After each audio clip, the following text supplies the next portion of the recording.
লাইলাতুন নিসফ মিন শাবান এটাকে উদযাপন করার জন্য এ রাত্রির একটা ভিত্তি আছে। লাইলাতুন নিসফ মিন শাবানের ভিত্তি আছে, অস্বীকার করার কোনো কায়দা নাই। কিন্তু ঠিক যে উপলক্ষে আমরা এই রাতটাকে পালন করি, এই উপলক্ষগুলো সম্পূর্ণরূপে বেদাতি উপলক্ষ। এই উপলক্ষগুলোর কোনো ভিত্তি ইসলামে নাই। কোন কোন উপলক্ষে আমরা লাইলাতুন নিসফ মিন শাবান পালন করি? এক, আমরা মনে করি যে এই রাতে কোরআন নাজিল হয়েছে। লাইলাতুন নিসফ মিন শাবানে কোরআন নাজিল হয়েছে, এটা হলো আমাদের ধারণা। দুই, আমরা মনে করি লাইলাতুন নিসফ মিন শাবানে সৃষ্টি জগতের ভাগ্য লিখিত হয়। তিন, আমরা মনে করি শুধুমাত্র লাইলাতুন নিসফ মিন শাবানে মানুষকে ক্ষমা করে দেওয়া হয়। চার, আমরা মনে করি যে এই রাতে মর্ত থেকে সমস্ত বিদায়ী রূহগুলো নেমে আসে, পৃথিবীবাসীর উপরে পরিভ্রমণ করে, বিধবাদের ঘরে চলে যায়। নাউযুবিল্লাহি মিন যালিক। তাহলে উপলক্ষ হলো চারটা। এই চারটা উপলক্ষকে কেন্দ্র করে এই রাতে মসজিদে আলোকসজ্জা করা হয়, রাস্তায় আলোকসজ্জা করা হয়, ছেলেমেয়েরা আতশবাজি করে, হালুয়া, পোলাও, কোরমা, পিঠা, রুটি, একেবারে এলাকা সয়লাভ একটা জাকজমক হুলুস তুলুস খাবারের পরিবেশ তৈরি করা হয়।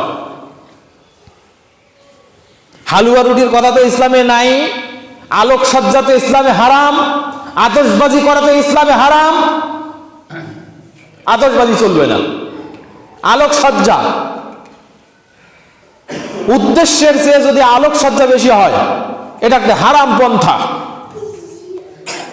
আলোকসজ্জা মানে কি? আমি কথা বলতে গেলে রাতের অন্ধকারে তো কথা বলতে পারবো না, সেখানে একটু আলোর দরকার। তো যতটুকু না হলে নয়, এর বেশি করা এটা অপচয়ের কারণ। আর ইন্নাল মুবাজ্জিরিনা কানু ইখওয়ানাশ শাইতান, অপচয়কারী শয়তানের ভাই। কোরআনে একটা জায়গায় শয়তানের স্পষ্ট ভাই বলা হয়েছে তাকে, যে অপচয় করে। আর কাউকে শয়তানের ওইরকম প্রত্যক্ষ ভাই বলা হয়নি। এটা আশ্চর্য আমল। অপচয় করলে কার ভাই হবে? শয়তানের ভাই। এই লাইলাতুন নিসফ মিন শাবান এটাকে উদযাপন করার জন্য এ রাত্রির একটা ভিত্তি আছে। লাইলাতুন নিসফ মিন শাবানের ভিত্তি আছে, অস্বীকার করার কোনো কায়দা নাই। কিন্তু ঠিক যে উপলক্ষে আমরা এই রাতটাকে পালন করি, এই উপলক্ষগুলো সম্পূর্ণরূপে বেদাতি উপলক্ষ। এই উপলক্ষগুলোর কোনো ভিত্তি ইসলামে নাই। কোন কোন উপলক্ষে আমরা লাইলাতুন নিসফ মিন শাবান পালন করি? এক, আমরা মনে করি যে এই রাতে কোরআন নাজিল হয়েছে। লাইলাতুন নিসফ মিন শাবানে কোরআন নাজিল হয়েছে, এটা হলো আমাদের ধারণা। দুই, আমরা মনে করি লাইলাতুন নিসফ মিন শাবানে সৃষ্টি জগতের ভাগ্য লিখিত হয়। তিন, আমরা মনে করি শুধুমাত্র লাইলাতুন নিসফ মিন শাবানে মানুষকে ক্ষমা করে দেওয়া হয়। চার, আমরা মনে করি যে এই রাতে মর্ত থেকে সমস্ত বিদায়ী রূহগুলো নেমে আসে, পৃথিবীবাসীর উপরে পরিভ্রমণ করে, বিধবাদের ঘরে চলে যায়। নাউযুবিল্লাহি মিন যালিক। তাহলে উপলক্ষ হলো চারটা। এই চারটা উপলক্ষকে কেন্দ্র করে এই রাতে মসজিদে আলোকসজ্জা করা হয়, রাস্তায় আলোকসজ্জা করা হয়, ছেলেমেয়েরা আতশবাজি করে, হালুয়া, পোলাও, কোরমা, পিঠা, রুটি, একেবারে এলাকা সয়লাভ একটা জাকজমক হুলুস তুলুস খাবারের পরিবেশ তৈরি করা হয়। হালুয়া রুটির কথা তো ইসলামে নাই, আলোকসজ্জা তো ইসলামে হারাম, আতশবাজি করা তো ইসলামে হারাম। আতশবাজি চলবে না, আলোকসজ্জা। উদ্দেশ্যের চেয়ে যদি আলোকসজ্জা বেশি হয়, এটা একটা হারাম পন্থা। আলোকসজ্জা মানে কি? আমি কথা বলতে গেলে রাতের অন্ধকারে তো কথা বলতে পারবো না, সেখানে একটু আলোর দরকার। তো যতটুকু না হলে নয়, এর বেশি করা এটা অপচয়ের কারণ। আর ইন্নাল মুবাজ্জিরিনা কানু ইখওয়ানাশ শাইতান, অপচয়কারী শয়তানের ভাই। কোরআনে একটা জায়গায় শয়তানের স্পষ্ট ভাই বলা হয়েছে তাকে, যে অপচয় করে। আর কাউকে শয়তানের ওইরকম প্রত্যক্ষ ভাই বলা হয়নি। এটা আশ্চর্য আমল। অপচয় করলে কার ভাই হবে? শয়তানের ভাই। এবার আসেন, আমরা বিস্তারিত কথা বলবো না। এই রাতে কোরআন নাজিল হয়েছে, এটা একটা দাবি, এবং এই দাবির পিছনে তাদের দলিল সূরা দুখানের 3 এবং 4 নম্বর আয়াত। আল্লাহ বলছেন, ইন্না আনজালনাহু ফি লাইলাতিন মুবারাকাতিন ইন্না কুন্না মুনজিরিন ফিহা ইউফরাকু কুল্লু আমরিন হাকিম। আল্লাহ বলছেন, ইন্না আনজালনাহু ফি লাইলাতিন মুবারাকা, আমি হু মানে এই কোরআন, এই কোরআনকে আমি অবতীর্ণ করেছি ফি লাইলাতিন মুবারাকাতিন, একটি বরকতময় রজনীতে। ইন্না কুন্না মুনজিরিন, আর আমরা মানুষকে সতর্ককারী। ফিহা ইউফরাকু কুল্লু আমরিন হাকিম, ওই রাতে সমস্ত প্রজ্ঞাপূর্ণ বিষয়গুলো বন্টিত হয়। সুবহানাল্লাহি বিহামদিহি। এবার আসেন, এই রাতটাকে কিছু কিছু তাফসিরে বলা হয়েছে ইন্না আনজালনাহু ফি লাইলাতিন মুবারাকা আই ফি লাইলাতিন নিসফি মিন শাবান। এর তাফসিরের কথা বলছি, পৃথিবীর মানুষের মানে আমাদের মতো মৌলবীর বানানো কথা নয়, কিন্তু অনুমান ভিত্তিক লিখে দিল যে আমি কোরআন নাজিল করেছি লাইলাতুন নিসফি মিন শাবান। আচ্ছা বলেন, পৃথিবীর কোন সলিমুদ্দি বলে দিল যে কোরআন নাজিল করছে আল্লাহ লাইলাতুন নিসফি মিন শাবান, আর আল্লাহ যদি বলে যে শাহরু রমাদান আল্লাযী উনজিলা ফীহিল কোরআন, আরে রমজান তো এমন একটা মাস যে মাসে আমি কোরআন নাজিল করছি, আল্লাহর কথাটা ঠিক হবে নাকি শাবান মাসে কেউ বলছে কোরআন নাজিল হয়েছে তার কথা ঠিক হবে? কার কথা ঠিক? আল্লাহর কথা ঠিক। তো যেখানে আল্লাহর ফতোয়া স্পষ্ট, সেই কথা জানার জন্য কোন সলিমুদ্দির ফতোয়া মানার দরকার আছে? নাই। এক, এরপরে তারপরেও এ ব্যাপারে ইবনুল কাইয়িম আল জাওজিয়া রাহমাহুল্লাহ তিনি তার কিতাবে একটি ইবারত এনেছেন এভাবে, ওয়া হাযিহি হিয়াল লাইলাতুল কদর কিতান। এই যে আল্লাহ বলছেন ইন্না আনজালনাহু ফি লাইলাতিন মুবারাকা, আমি কোরআন নাজিল করেছি লাইলাতুল মুবারাকা বরকতময় রজনীতে। ইবনুল কাইয়িম আল জাওজিয়া ব্যাপারে বলছেন ওয়া হাযিহি হিয়াল লাইলাতুল কদর কিতান, ওয়াকাতভাবে দলিল হলো এই রাতটি হলো লাইলাতুল কদর। কি এটা? এই রাতটি হলো লাইলাতুল কদর, যে রাতকে আল্লাহ বলছে লাইলাতুল মুবারাকা, ওয়াকাত দলিলে প্রমাণিত এই রাতটি হলো লাইলাতুল কদর। কামা ক্বালা রাব্বুনা সুবহানাহু ওয়া তাআলা ইন্না আনজালনাহু ফি লাইলাতিল কদর, যেমন 85 নম্বর সূরা সূরা কদরের ভিতরে আসছে, 95 নম্বর সূরা কদরে আসছে যে আল্লাহ তাআলা বলছেন ইন্না আনজালনাহু ফি লাইলাতুল কদর, আমি এই কোরআন নাজিল করেছি লাইলাতুল কদরে।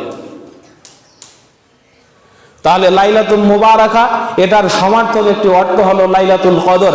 আর লাইলাতুল কদর আল্লাহ বলছেন শাহরু রমাদান আল্লাযী উনজিলা ফীহিল কোরআন, কোরআন নাজিল করছি লাইলাতুল কদরে, কোরআন নাজিল করছি বরকতময় রজনীতে, আর এই বরকতময় রজনীটা হলো পুরো রমজান মাসের ভিতরে।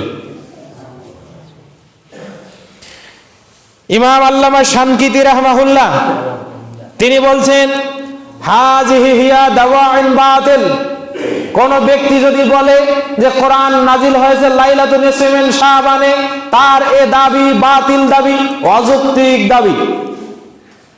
আমার কথা আল্লামা শানকিতি রাহমাহুল্লাহ, যার ফতোয়ায় গোটা হানাফি মাযহাব ঋণী। হানাফিয়াতের বড়াই করে লাইলাতুন নিসফি মিন শাবান তোমরা কোরআন নাজিলের রাত হিসেবে পালন করতে যাও, কিন্তু তোদের বাপেরও বাপ ফতোয়া দিছে হাযা দাওয়াউন বাতিলাতিন, এটা হলো অযৌক্তিক দাবি।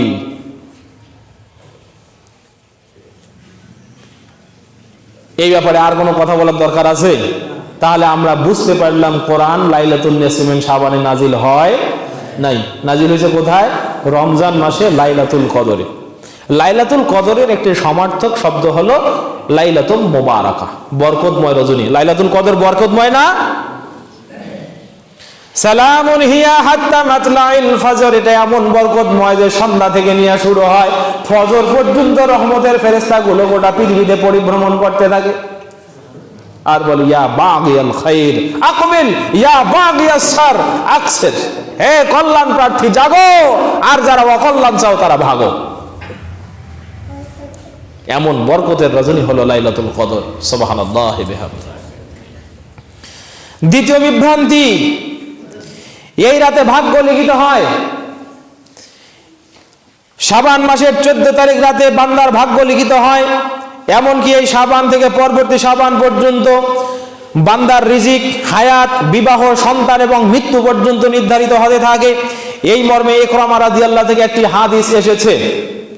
এই হাদিসের ব্যাপারে গোটা পৃথিবীর সমস্ত মুহাদ্দিস, মুফাসসির, মুআররিখ, আলেম ওলামা যারা আছে সবাই একমত, হাযা যায়িফ হাদিসুন মাওদুউন, এই হাদিস মিথ্যা, এই হাদিস বাতিল, এই হাদিসের কোনো সনদ প্রমাণিত নয়।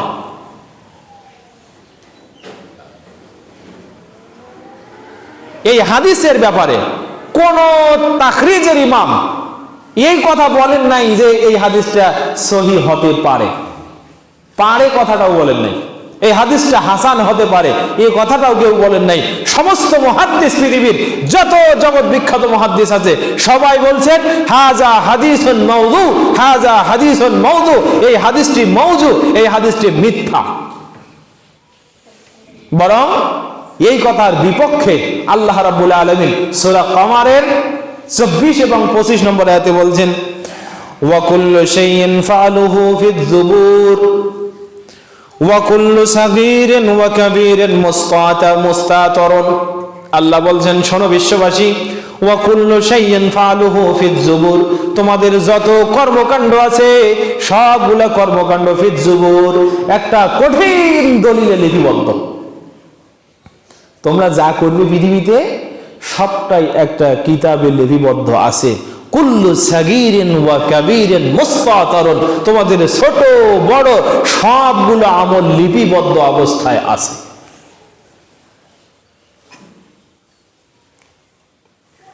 আবার শোনেন, ওরা বলে দিচ্ছে এই রাতে তোমাদের ভাগ্য লিখিত হবে, সুতরাং ওঠো, আতশবাজি করো, একটু ইবাদত করো। ইবাদতের দিকে আমাদের কোনো মানা নাই, কিন্তু তোমরা যে বিদআতি পদ্ধতিতে হালুয়া, রুটি ইত্যাদি শিরনি সেমাই রান্না করে মানুষকে এইভাবে বিদআতি পন্থায় আহ্বান করছো, তাদের মূল কর্মকাণ্ডের মূলে হলো যে তোমরা উঠো, জাগো, এই রাতে আল্লাহর কাছে একটু ধর্ণা দাও, অন্য রাতে দাও আর না দাও, অন্য রাতে আল্লাহকে ডাকো আর না ডাকো, এই রাতটি একটি মহত্তম রাত। কারণ এই রাতে তুমি আল্লাহকে ডাকলেই আগামী বছরের পূর্ণ 1 বছরের ভালো যত কল্যাণকর বিষয় আল্লাহ তোমার ভাগ্যে লিপিবদ্ধ করে দেবেন। বলেন নাউযুবিল্লাহি মিন যালিক। বলবেন হুজুর, যে জায়গায় সুবহানাল্লাহ বলা দরকার সে জায়গায় আপনি নাউযুবিল্লাহ বলাইলেন কেন? আসেন এবার কেন বলালাম। মিশকাতুল মাসাবি কিতাবুল ঈমান, বাবু ঈমান বিল কদর। মিশকাতুল মাসাবি কিতাবুল ঈমান, বাবু ঈমান বিল কদর। এছাড়াও হাদিসটি মুসলিমের ভিতরে এসেছে, হাদিসটি বুখারীর ভিতরে এসেছে। আল্লাহর নবী মুহাম্মদ হযরত আব্দুল্লাহ বিন আমর ইবনে আল-আস রাদিয়াল্লাহু তাআলা আনহু তিনি বলেন, ক্বালা রাসূলুল্লাহ সাল্লাল্লাহু আলাইহি ওয়াসাল্লাম কাতাবাল্লাহু মাকাদিরাল খালাইকা ক্বাবলা আন ইয়াখলুকাস সামাওয়াতি ওয়াল আরদি 50,000 সানা। শুনে রাখো বিশ্ববাসী, আল্লাহ রাব্বুল আলামিন গোটা আসমান এবং জমিন সৃষ্টির 50,000 বছর পূর্বে এই পৃথিবীতে যারা আসবে, যারা থাকবে, যারা বসবাস করবে, সমস্ত সৃষ্টি জগতের ভাগ্য লিপিবদ্ধ করে দিয়েছে। এইবার সুবহানাল্লাহ বলা ঠিক হয়েছে। আল্লাহর নবী বলছেন, শোনো, গোটা বিশ্ব জগৎ শুধু নয়, তামাম সপ্ত আসমান এবং সপ্ত জমিন সৃষ্টি হওয়ারও 1 দিন, 2 দিন, 3 দিন, 1 বছর, 5 বছর, 7 বছর নয়, 50,000 বছর পূর্বে এই পৃথিবীতে যারা আসবে তাদের ভাগ্য লিখে দেওয়া হয়েছে। আরে বাবা, শুধু মানুষ না, একটা পিঁপড়ার ভাগ্যে কি থাকবে সেটাও আল্লাহ লিখে রেখেছে।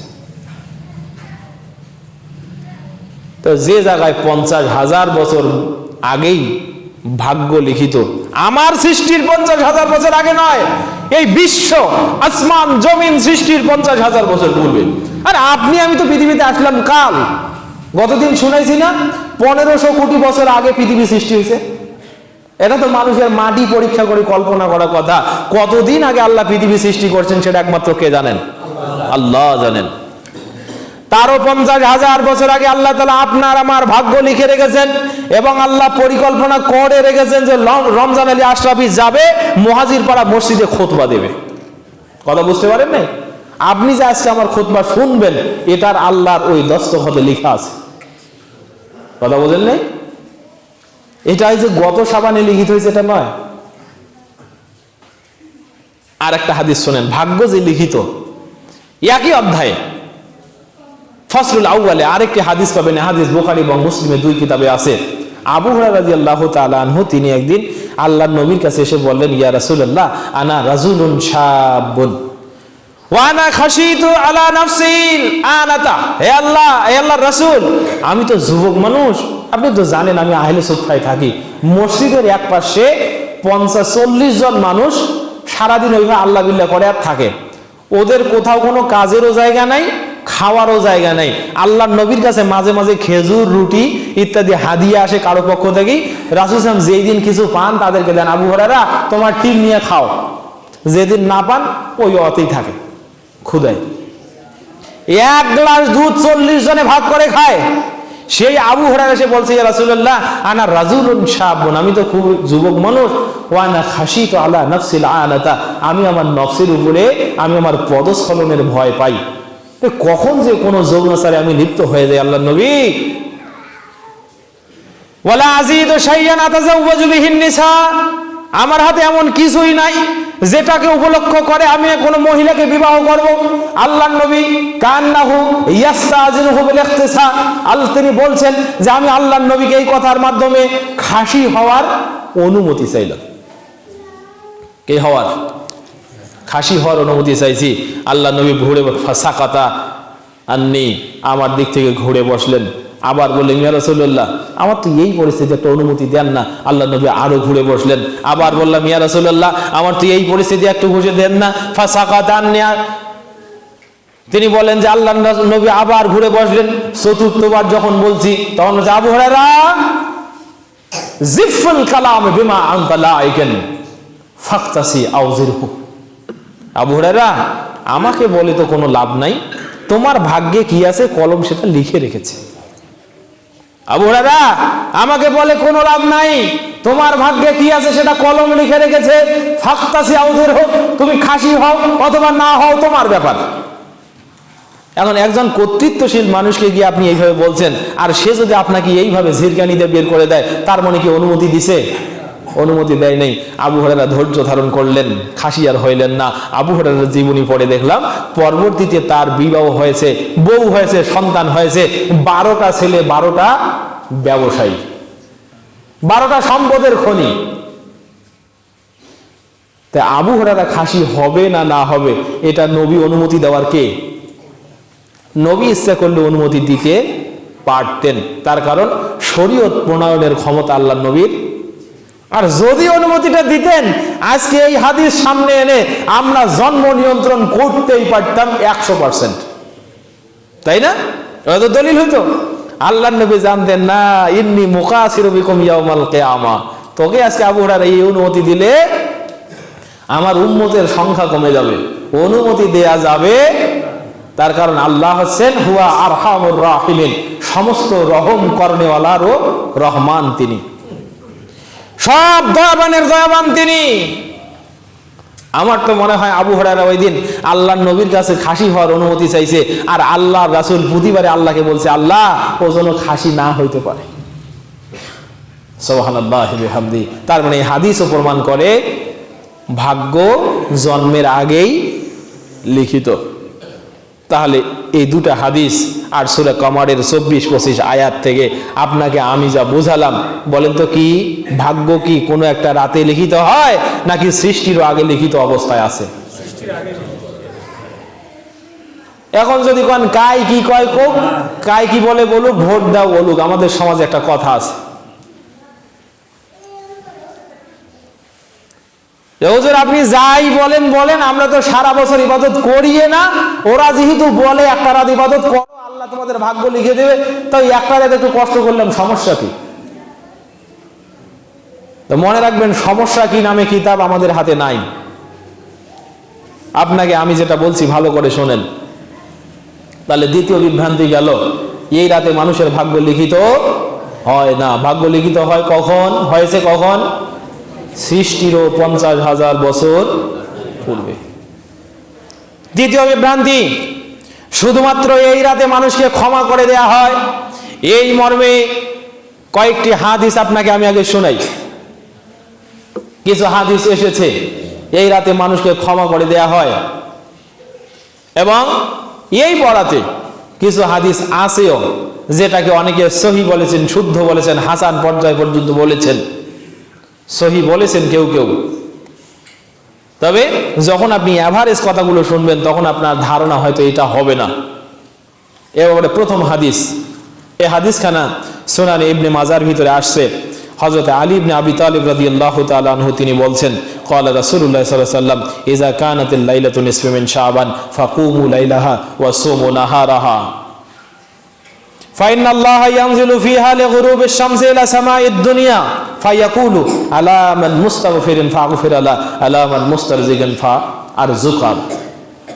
আলী রাদিয়াল্লাহু বলছেন যে আল্লাহর নবী সাল্লাল্লাহু আলাইহি ওয়াসাল্লাম বলেন, শোনো, তোমাদের কাছে যখন লাইলাতুন নিসফু মিন শাবান আসবে তখন তোমরা দিনের বেলা সিয়াম পালন করো এবং রাতের বেলা ইবাদত করো। ওয়াকুমু লাইলাহা, রাত্রি জাগরিত থাকো। কেন?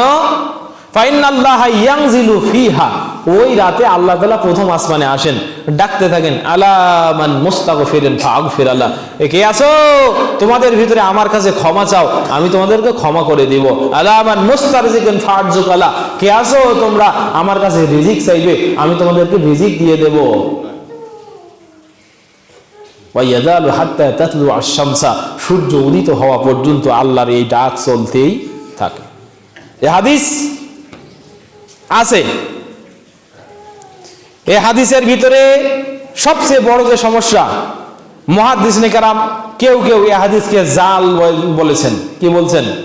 জাল, মওযু, মিথ্যা, জাইফান জিদ্দা বলেছেন। একেবারে দুর্বল, খালি দুর্বল না, একেবারে দুর্বল, ও হাঁটতে চলতে পারে না। কেন? এই হাদিসের ভিতরে ইবনু আবি সাবরা নামে একজন রাবী আছেন, যিনি হাদিস জালকারী, মানে নিজে কথা বলে মিথ্যা চালায় দেয় রাসূলের নামে। বলেন নাউযুবিল্লাহ। আব্দুল্লাহ ইবনে আবি সাবরা তিনি হাদিস জালকারী, জালকারী, জালকারী। আপনি যেটা বলেন নাই, অমুক পাড়ায় গিয়ে বলছে, উনি সেটা বলছে, গন্ডগোল পাকায় দিছে, ওই মানুষ আপনাকে ধরার জন্য তেরে আসছে, আর আপনি আল্লাহর কসম কেটে বলছেন আমি কই নাই। কেমন হলো? বরং এইরকম কথা আল্লাহর নবী একটা বলছেন। আল্লাহর নবীর এই হাদিসটার মতো একটা হাদিস আছে, যে হাদিস একেবারে টাটকা সহিহ, সহিহ মুসলিমের ভিতরে হাদিসটা আসছে। সেটা কি, কোন প্রেক্ষাপটে আসছে এবার দেখেন। এই হাদিসের ব্যাপারে তিনি বলছেন, হাজা সানাদান ফিহে আব্দুল্লাহ বিন আবি সাবরা ওয়া ইসমুহু আবু বকর বিন আব্দুল্লাহ বিন মুহাম্মদ বিন আবি সাবরা ক্বালা আহমদ ইবনে হাম্বল ওয়া ইহইয়া ইবনে মাঈন ইয়াদাউল হাদিস। ইমাম আহমদ ইবনে হাম্বল জগৎ বিখ্যাত মুহাদ্দিস। জেনে রাখবেন, আহমদ ইবনে হাম্বল মানে এই পৃথিবীর আল্লাহর নবী এবং সাহাবীদের পরে সবচেয়ে বড় আলেম। ইমাম আহমদ ইবনে হাম্বল মানে সাহাবীদের পরে পৃথিবীর জমিনে সবচেয়ে বড় বিদ্বান। ইমাম আহমদ ইবনে হাম্বল মানে পৃথিবীর জমিনে সাহাবীদের পরে সবচেয়ে বড় বিদ্বান। ইমাম আহমদ ইবনে হাম্বল মানে পৃথিবীর জমিনে সাহাবীদের পরে সবচেয়ে বড় বিদ্বান। এই কথা 3 বার বললাম, ভালো করে জেনে নেন। এরই নাম হচ্ছে আহমদ ইবনে হাম্বল। তিনি বলছেন তার সাথে জগৎ বিখ্যাত একজন তাখরিজকারী ইমাম, ইমাম ইহইয়া ইবনে মাঈন রাহিমাহুল্লাহ আজমাইন, তেনারা বলছেন ইয়াদাউল হাদিস, আব্দুল্লাহ বিন আবি সাবরা হাদিস জালকারী, হাদিস মিথ্যা বলে রাসূলের নামে চালনাকারী। তার মানে ওই হাদিস চলবে না। হাদিসটা কত সুন্দর না? রাতটা আসলে তোমরা রাতে জাগরণ করো, দিনের বেলা সিয়াম পালন করো। তার কারণ আল্লাহ কিন্তু প্রথম আসমানে আসি তোমাদেরকে ডাকতে থাকবে, ক্ষমা চাও ক্ষমা করব, রিজিক চাও রিজিক দেব, যা চাওয়ার চাও আমি তোমাদেরকে দিয়ে দিব। কত সুন্দর অর্থ। কিন্তু কথা বলা আছে এক রাত্রির, সেটা হলো লাইলাতুন নিসফে মিন শাবান। সম্মানিত উপস্থিতি, এ ব্যাপারে আরো কিছু হাদিস এসেছে। আয়েশা রাদিয়াল্লাহর হাদিস। আয়েশা রাদিয়াল্লাহ বলছেন, একদিন আমি আল্লাহর নবী দেখলাম যে আল্লাহর নবী ওই যে সাজদায় গেছে, তো গেছে, নড়াচড়া নাই। আমি পায়ের আঙ্গুল ধরে টান দিলাম, ফাতাহাররাকাত ইসাবাহু, তার পায়ের আঙ্গুল নড়ে উঠল। ফালাম্মা কাজা সালাতাহু, যখন তিনি তার সালাত শেষ করলেন, বলছেন, আয়েশা শোনো, তুমি কি মনে করেছে যে আল্লাহ এবং তার রাসূল তোমার খেয়ানত করবে? মানে আজকের রাতটা যে আমি তোমার ঘরে আসি, তুমি কি মনে করেছো যে আল্লাহ এবং তার রাসূল তোমার হকের খেয়ানত করবে? না। আয়েশা রাদিয়াল্লাহু বলছে, আল্লাহ ইয়া রাসূলুল্লাহ ইন্নী খাশিতু আন্নাকা কুবিদা, আল্লাহর নবী আমি তো মনে করছি আপনি মনে হয় মারা গেছেন, তো ওই যে সাজদায় গেছেন আর উঠেন না, আমি মনে করছি আপনি মনে হয় মারা গেছেন। তখন আল্লাহ রাসূল সাল্লাল্লাহু আলাইহি ওয়াসাল্লাম বলছেন, আয়েশা হাল তা'রিফি মা হাযিহিল লাইল, তুমি কি জানো এটা কোন রাত?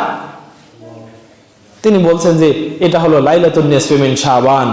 এই রাতে আল্লাহ তাআলা অসংখ্য মানুষকে ক্ষমা করে দেন, এমনকি মক্কার জমিনে কিলাব গোত্রে সবচেয়ে ছাগল এবং উট আছে। মক্কার জমিনে বনি কিলাব এই গোত্রটাতে সবচেয়ে বেশি ছাগল এবং উট আছে, এবং তাদের উট ও ছাগলগুলো এমন রুষ্টপুষ্ট যে ওই উটগুলা এবং ছাগলগুলা লোম দিয়ে একেবারে পরিপূর্ণ। যে পশুটার দেহ ভালো, ওই পশুর শরীরে কোনো খুঁত নাই, একেবারে গজ গজা লোম থাকে না, তা তিনি বলছে ওই লোম পরিমাণ মানুষকে আল্লাহ তাআলা এই রাতে ক্ষমা করে দেন। এই যে এই তো থাকেন, যখন সুবহানাল্লাহ কইতে গো তখন কইবেন। এই হাদিসের ব্যাপারে মন্তব্য হলো, এই হাদিসটিও জয়ীফ, এই হাদিসটাও জয়ীফ। আচ্ছা শোনেন, ধরেন একটা ছাগলের গায়ে লোম আছে, তো লোমগুলো কি একটা লোম আর একটা লোমের সাথে লাগানো না আলাদা আলাদা করা আছে না? আপনি গুনছেন, গনেন, হয়তো সারা জীবনে একবার লোমগুলো গনে শেষ করতে পারবেন। আর আল্লাহর ক্ষমা যদি ওই পরিমাণ হয়, তাহলে তো আপনি আল্লাহর ক্ষমা গুনে শেষ করে ফেলাইলেন। অথচ আল্লাহ বলছেন, ওয়া ইন তাউদ্দু নি'মাতাল্লাহি লা তুহসুহা, তুমি সারা জীবন ধরে আমার নিয়ামত গণনা করবে, শুধু না আসমান জমিন ভরপুর করে গণনা করো, শেষ করতে পারবি না। এবার আসেন, তাহলে কি আছে এই ব্যাপারে? টাটকা সহিহ একটি হাদিস আছে এই ব্যাপারে, আমার কাছে নোটটা আছে, আপনারা চাইলে পরবর্তীতে দেখতে পারবেন। এখানে 4টি হাদিস আছে, 4টি হাদিসই জয়ীফ।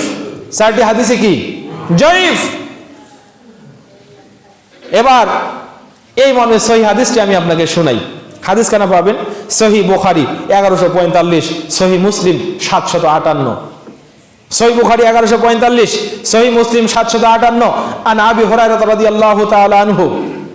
এছাড়াও মিশকাত যাদের ঘরে আছে, যাবেন কিতাবুস সালাত, বাবুত তাহরিজ আলা কিয়ামিল লাইল ফসলুল আউয়াল, এইখানে হাদিসটা পাবেন। আবু হুরায়রা রাদিয়াল্লাহু তাআলা আনহু বলছেন, ক্বালা রাসূলুল্লাহ সাল্লাল্লাহু আলাইহি ওয়াসাল্লাম, আল্লাহর রাসূল সাল্লাল্লাহু বলছেন, ইয়ানজিলু রাব্বুনা তাবারাকা ওয়া তাআলা কুল্লা লাইলাতিন ইলা সামাইদ দুনিয়া। ভালো করে শুনে নেন, ইয়ানজিলু অবতীর্ণ হন, রাব্বুনা তাবারাকা ওয়া তাআলা আমাদের রব আল্লাহ তাআলা, ফি কুল্লি লাইলাতিন প্রতিটা রাতে, ইলা সামাইদ দুনিয়া দুনিয়ার আসমানে। আল্লাহ প্রতিটা রাতে দুনিয়ার আসমানে আসেন। শুধু লেসমেন শাবানে? আজ যে শুক্রবার, আজ রাতে আসবেন না?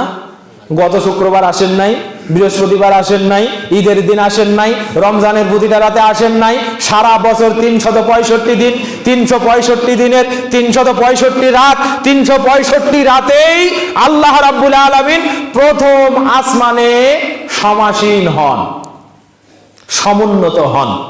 সমাসীন কথা ভুল, সমুন্নত হন। হওয়ার পরে ডাকেন। কে ডাকেন এবং কোন সময় আসেন সেই সময়টাও আছে। হিনা ইয়াবকা সুলুসুল লাইলিল আখির, যখন রাতের 1/3 বাকি থাকে, 2/3 চলে গেছে, প্রতিটা রাতের 1/3 আল্লাহ রাব্বুল আলামিন আসেন, আসার পরে বলেন ইয়াকুলু মাইয়াদউনি ফাস্তাজিব লা, ওরে তোমরা কে আছো আমাকে ডাকো আমি তোমাদের ডাকে সাড়া দিব। মাইয়াস্তাগফিরুনি ফাগফির লা, তোমাদের ভিতরে কে আছো আমার কাছে ক্ষমা চাইবে আমি তোমাদেরকে ক্ষমা করে দিব। ওয়া মাইয়াসালুনি ফাউতিয়া, তোমরা আমার কাছে কে আছো যে তোমাদের হাজত চাইবে, তোমরা তোমাদের অভাবটা প্রেরণ করবে আর আমি আল্লাহ তোমার অভাবটা পূর্ণ করে দেব। আচ্ছা বলেন এবার, বছরে 365 দিন, লাইলাতুন নিসফে মিন শাবান 365-র বাইরে না ভিতরে? যে জায়গায় রাসূল বলছেন প্রতিটা দিন আল্লাহ পৃথিবীর জমিনে আসেন, তো আপনি যদি আল্লাহকে ভালোবাসেন, আপনি যদি আল্লাহর কাছে ক্ষমা চান, আপনি যদি আল্লাহর কাছে রহমত চান, আপনি যদি আল্লাহর কাছে আপনার যাচনা প্রেরণ করতে চান, তাহলে প্রতিদিনই না চাইবেন, তার কারণ আপনি হলেন বান্দা আর তিনি হলেন আপনার মাবুদ। নিঃশ্বাসের বিশ্বাস আছে? যদি মনে করেন না এই হাদিস মানি না, ওইটার যেহেতু 7টা বর্ণনা 6টা বর্ণনা আছে, ওই দিনে শুধু আল্লাহর কাছে চাইবো, তাহলে আমাকে সাদা কাগজে লিখিত দেন যে আপনি পুরো 1 বছর কোনো ইবাদত করবেন না, শুধুমাত্র লাইলাতুল নিসফে মিন শাবানে আল্লাহর পা ধরে সব ক্ষমা নিয়ে নেবেন। আপনি আমাকে লিখিত দেন যে হুজুর লিখে দিলাম আমি 1 বছর বেঁচে থাকবো দুনিয়ায়। দেন, পারবেন? পারবেন?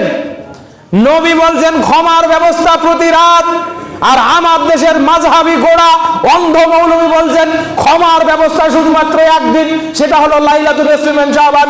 নবীর দাবি সত্য নাকি আপনার হোমরা চামড়া পেট মোটা মৌলবীর দাবি সত্য?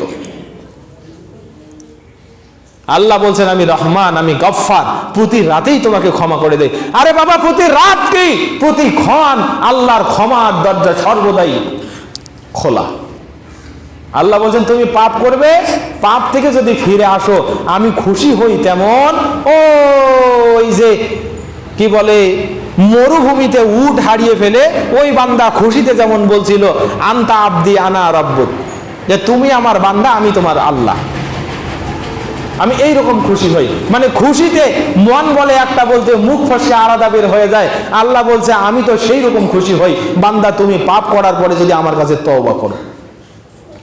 তো তওবার জন্য আবার দিন লাগে, তওবার জন্য ক্ষণ লাগে, তওবার জন্য রাত লাগে, তওবার জন্য সালাত লাগে, তওবার জন্য কিচ্ছু লাগে না। বান্দা যখনই মনে করবে আল্লাহ আমার পাপ হয়েছে, আল্লাহকে বলে দেবে আল্লাহ ক্ষমা করে দাও, জীবনে আর এই পাপ করব না। আল্লাহ বলছেন বান্দা ইন্নী আতুবু ইলাইকা, তোমার তওবা গ্রহণ করার জন্য আমি ব্যস্ত হয়ে আছি। সম্মানিত হাজিরিন, এতগুলো কথার মাধ্যমে আমি আপনাকে বলে দেই যে শুধুমাত্র একটা রাতে আল্লাহর কাছে তওবা করতে যাইয়েন না, প্রতিটা রাতেই তওবা করবেন। এখন বলেন আমি আপনাকে লাইলাতুন নিসফে মিন শাবানে ইবাদত করতে মানাও করি নাই, তার কারণ আপনি যদি আজ জুমার দিন রাতে তাহাজ্জুদ পড়েছেন, 2 রাকাত নফল নামাজ আদায় করেছেন, কোরআনের 10টা আয়াত তেলাওয়াত করেছেন, তরজমা পড়েছেন, বিশ্বনবীর 2টি হাদিস মুখস্থ করেছেন, লাইলাতুন নিসফে মিন শাবানেও 20টা আয়াত পড়ুন, 10টা হাদিস পড়ুন, 2 রাকাত সালাত আদায় করুন, 12 রাকাত সালাত আদায় করুন, 20 রাকাত আদায় করুন, 50 রাকাত আদায় করুন, লা বাসা ফিহি ওয়ালা মুশকিলা, আমি সেখানে কোনো খারাপের কিছু দেখি না। আপনি একা একাই আপনার ঘরে অন্ধকার রজনীতে আল্লাহকে ডাকতেই পারেন, আল্লাহকে বলতেই পারেন, ক্ষমা চাইতেই পারেন, নাও চাইতে পারেন, আপনার রুচি আপনার ব্যাপার। তবে কোন মানুষ যদি গোটা বছর আপনাকে বঞ্চিত করে, শুধুমাত্র একটা রাত আপনার কাছে মুখ্য হিসাবে ধরিয়ে দেয়, ওই জায়গাটাতে আমার আপত্তি। কথা বুঝতে পারছেন নাকি পারেন নাই? তাহলে 3 নম্বর বিভ্রান্তি নিরসন, শুধুমাত্র এই রাতেই ক্ষমা করে দেওয়া হয় না, বরং বছরের প্রতিটা রাতেই প্রতিটা ক্ষণেই আল্লাহ তাআলা মানুষকে ক্ষমার দরজা উন্মুক্ত করে ডাকতে থাকেন। জোরে সরে বলেন সুবহানাল্লাহ। সম্মানিত উপস্থিতি, কথা কি বুঝতে পারছেন না নাই? এবার আর একটি কথা কিছু কিছু এলাকায় প্রচলিত আছে যে এই রাতে পৃথিবীর জমিনে রুহুগুলো নেমে আসে, মানে যে রুহুগুলো পৃথিবী থেকে চলে গেছে ওরা নাকি ওই রাতে ছাড়া পায়, পরপরে আসে। এটা ফির আবার আছে সূরা কদরের একটা আয়াত, তানাজ্জালুল মালাইকাতু ওয়ার রূহ ফিহা বিইজনি রাব্বিহিম মিন কুল্লি আমর। বলছে ওই দিন ফেরেশতা এবং রুহু পৃথিবীর জমিনে আল্লাহর আদেশ নিয়ে নামে আসে, বিইজনি রাব্বিহিম, তাদের রবের অনুমতি ক্রমে। কিন্তু এখানে রূহ শব্দটি এক বচন। কয় বচন? এক বচন। রূহ এর বহু বচন হচ্ছে আরওয়াহ, রূহ সমূহ। তো যেহেতু অনেকগুলো রূহ পৃথিবীতে আসে, তা আল্লাহ তো আরওয়াহ ব্যবহার করতে পারতেন না?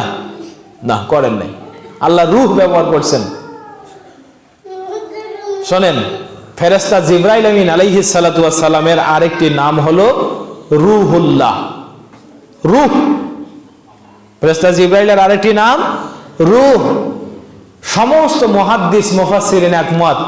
আর রূহ হেনা জিবরাইল আলাইহিস সালাতু ওয়াস সালাম, বিশেষ করে ইবনে কাসিরে স্পষ্ট করে বলে দেয়া আছে, আর রূহ হেনা জিবরাইল আলাইহিস সালাতু ওয়াস সালাম, আল মুরাদু বির রূহ জিবরাইল আলাইহিস সালাতু ওয়াস সালাম। এখানে রূহ বলতে আল্লাহ তাআলা রাইসুল মালাইকাত ফেরেশতা জিবরাইল আলাইহিস সালাতু ওয়াস সালামকে বুঝিয়েছেন। সুবহানাল্লাহি বিহামদি। সেদিন ফেরেশতাদেরকে সাথে নিয়ে, তাদের সর্দার যেহেতু ফেরেশতা জিবরাইল, এই জন্য আল্লাহ তাআলা জিবরাইলের নাম আলাদা উচ্চারণ করছেন, মালাইকাতু ওয়ার রূহ, ফেরেশতা এবং তাদের সর্দার রূহ জিবরাইল, তাদেরকে সাথে নিয়ে বিইজনি রাব্বিহিম, তাদের রবের অনুমতি ক্রমে পৃথিবীর জমিনে আসে। সালামুন হিয়া হাত্তা মাতলাইল ফজর, এবং ফজর পর্যন্ত গোটা পৃথিবীর জমিনটাকে রহমতে ভরিয়ে দেন। সুবহানাল্লাহি বিহামদি। এটা কোন রাতের কথা? লাইলাতুল কদর রাতের কথা। এ ব্যাপারে মহিলাদের অনেক বিভ্রান্তি আছে। তারা আবার ঘর সাজায়, নিজে পরিপাটি হয়। ওই যে হুজুর শিখাইছে, মা আজকে কিন্তু তোমার মৃত স্বামী আসবে, বাড়ি পরিষ্কার করো, কাপড় চোপড় পরিষ্কার করো। স্বামী মারা গেছে, তাতে কি? যদি আসে তোমাকে একটু এলোমেলো দেখে মন খারাপ হবে না? নাউযুবিল্লাহি মিন যালিক। আমার মায়েরা, মুহাজির পাড়ার মহিলা আবার খুব ভালো। দেখেন, জোহরের নামাজের সময় হয়েছে, এই রাস্তায় সব মহিলা বসে বসে উগুন বাজতেছে। এই রাস্তাটাতে কত মহিলা যে আমি দেখছি। মায়েরা বোনেরা যারা আসছেন, ওদের কানে দেবেন, যে রাস্তা দিয়ে এই মসজিদের খতিবরা আসে, ওই রাস্তায় যেন কোনো মহিলা আর দ্বিতীয় দিন নামাজের সময় অন্তত না বসে। ওদের বাড়িতে স্বামী নাই, ওদের বড় ছেলে নাই, ওদের বাপ নাই, ওরা করে কি? রাস্তায় বসবে কেন? মহিলা কেন রাস্তায় বসবে? আল্লাহ নবী পুরুষকে রাস্তায় বসতে মানা করছেন, যদি বসতেই হয় রাস্তার হক আদায় করে বসো। ইয়া রাসূলুল্লাহ আমা হকুত তারিক, আল্লাহ নবী বলেন রাস্তার হক কি? আল্লাহ নবী বলছেন ফাসাল্লিম আলাল মাশি, যারা রাস্তা দিয়ে যায়, তুমি যদি রাস্তায় বসে থাকো তাকে সালাম করো, সালাম দাও। ভারবাহী মানুষ ভার বহন করতে পারে না, তার ভারটা এগিয়ে দাও। কোন দল মানুষ যিনি রাস্তা চেনে না, তোমার কাছে রাস্তা বাতলে চায়, তুমি তাকে হাত ধরে রাস্তা বাতলিয়ে দাও। এই রাস্তার হক যদি আদায় করতে পারো, পুরুষ রাস্তার ধারে বসবে। আর যদি হক আদায় করতে না পারো এই তিনটা হক, তাহলে রাস্তার ধারে তুমি বসতে পারো না। তোমাকে বসতে গেলে রাস্তার হক আদায় করতে হয়। আর তোমার বাড়ির মহিলা রাস্তায় বসছে কেন? তোমার বাড়ির মহিলা কাউকে সালাম দেবে? তোমার বাড়ির মহিলা পুরুষের হাত ধরে অন্যকে তাকে রাস্তা দেখিয়ে দেবে? তোমার বাড়ির মহিলা কারোর ঘাড়ের বোঝা ঘাড়ি নিয়ে অন্য রাস্তায় এগিয়ে দেবে? কেন তোমার মহিলা রাস্তায় বসেছে? জবাব দাও। এক কথা জানিয়ে দেবেন, কোন মহিলা যেন রাস্তায় না বসে। আমি অত্যন্ত বিশৃঙ্খল পরিস্থিতি রাস্তায় দেখেছি আজকে। কেন দেখতে হবে এসব? আহলুল হাদিস এলাকার মহিলা এত উদ্ভট কেন? আহলুল হাদিস এলাকার মহিলা এত নোংরা কেন? ঠিক তোমার দায়িত্ববোধ থেকে। তোমার দায়িত্ববোধকে আমি ঘৃণা করি। সম্মানিত উপস্থিতি, তাহলে আসেন এবার লাইলাতুন নিসফি মিন শাবান যখন আসে, শাবান মাসে আপনি কি করবেন এ ব্যাপারে দুটো হাদিস আপনাকে শুনিয়ে আমি আমার কথা শেষ করছি। হযরত ওসামা বিন যায়েদ রাদিয়াল্লাহু তাআলা আনহু তিনি বলছেন, তিনি এসে বলছেন, ইয়া রাসূলুল্লাহ ইন্নাকা তাসুমু ফি শাহরিন মিন শুহুরিল আম কামা তাসুমু মিন শাবান। আমি তো আপনাকে শাবান মাসে আপনি যত সিয়াম পালন করেন, বছরের অন্য কোনো মাসে এত সিয়াম আমি আপনাকে পালন করতে দেখি না, তবে রমজান মাস ছাড়া। তা আল্লাহ রাসূল বলছেন, ওসামা শোনো, এই শাবান মাসটা অনেকে এই শাবান মাস সম্পর্কে গাফিল থাকে। বাইনা রজাবা ওয়া রমাদান, এই শাবান মাস রজব এবং রমজান মাসের মধ্যবর্তী, তো অনেকে এই মাস থেকে গাফিল থাকে। আর জেনে রাখো ওয়াতুরাজুল আমাল ইলাল্লাহি ফি শাবান, শাবান মাসে আল্লাহর কাছে আমল প্রেরণ করা হয়। সুবহানাল্লাহ বলেন, হাদিস সহিহ। শাবান মাসে আল্লাহর কাছে আমল প্রেরণ করা হয়। আর আমি চাই ওয়া আরজু আইয়ুরাজা আমালি ওয়া আনা সাইমুন, আমি চাই আল্লাহর কাছে আমার আমল প্রেরণ করা হোক এমত অবস্থায় যে আমি তখনও সিয়াম পালন করছি। এই কারণে আল্লাহ রাসূল শাবান মাসে বেশি বেশি সিয়াম পালন করতেন। আয়েশা রাদিয়াল্লাহু আনহার একটি হাদিস আছে যে আমি দেখেছি আল্লাহ রাসূল সাল্লাল্লাহু আলাইহি ওয়াসাল্লাম পুরা মাস সিয়াম পালন করতেন রমজান মাসে। ওমা রাআইতু আকসারা সিয়ামান ইল্লা শাবান, তবে আমি রাসূল সাল্লামকে একাধারে অনেক বেশি সিয়াম পালন করতে দেখেছি শাবান মাস। যেটা করার কথা সেটা নাই, আছে শুধু ভুল ভাল নিয়া। একটা হাদিস আমি আপনাদের কাছে তেলাওয়াত করেছি প্রথমে, হযরতে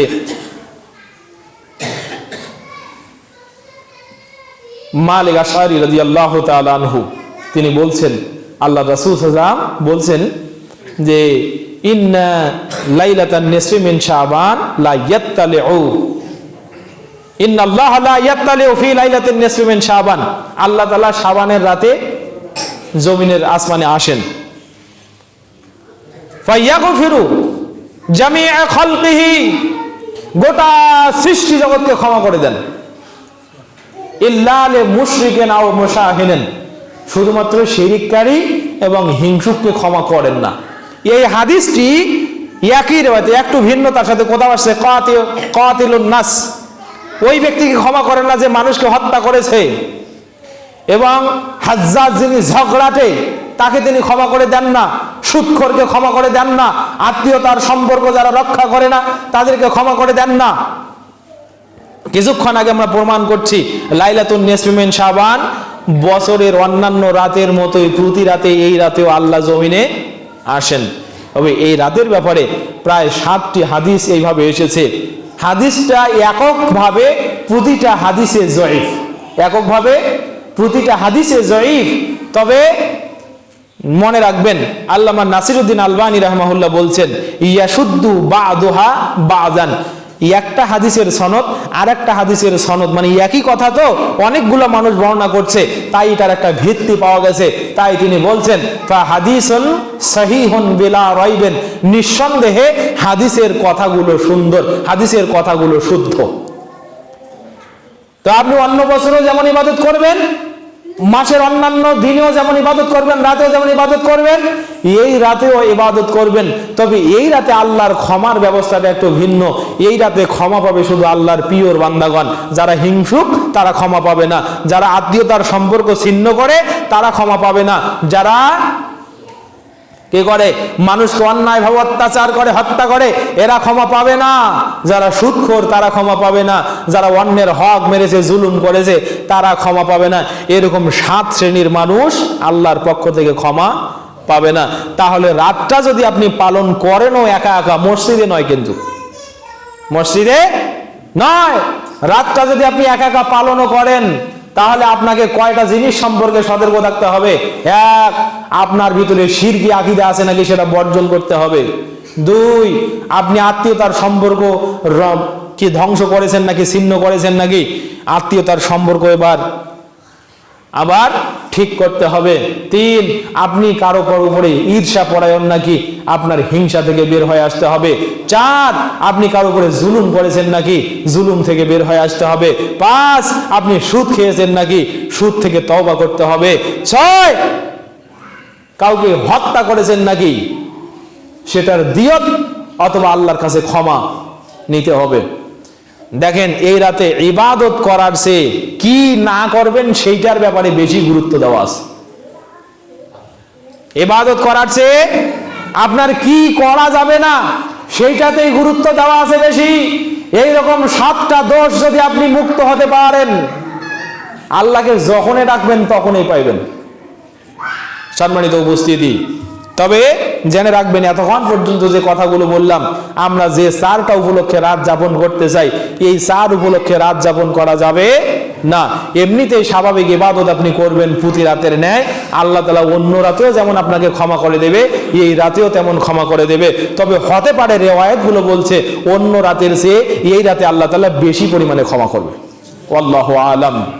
রব্বুল আলামিন আমার তাকত থেকে, আমার যতটুকু জ্ঞান, যতটুকু মুআদালা, ততটুকু থেকে বলেছি, ভুল হলে মাফি চাই।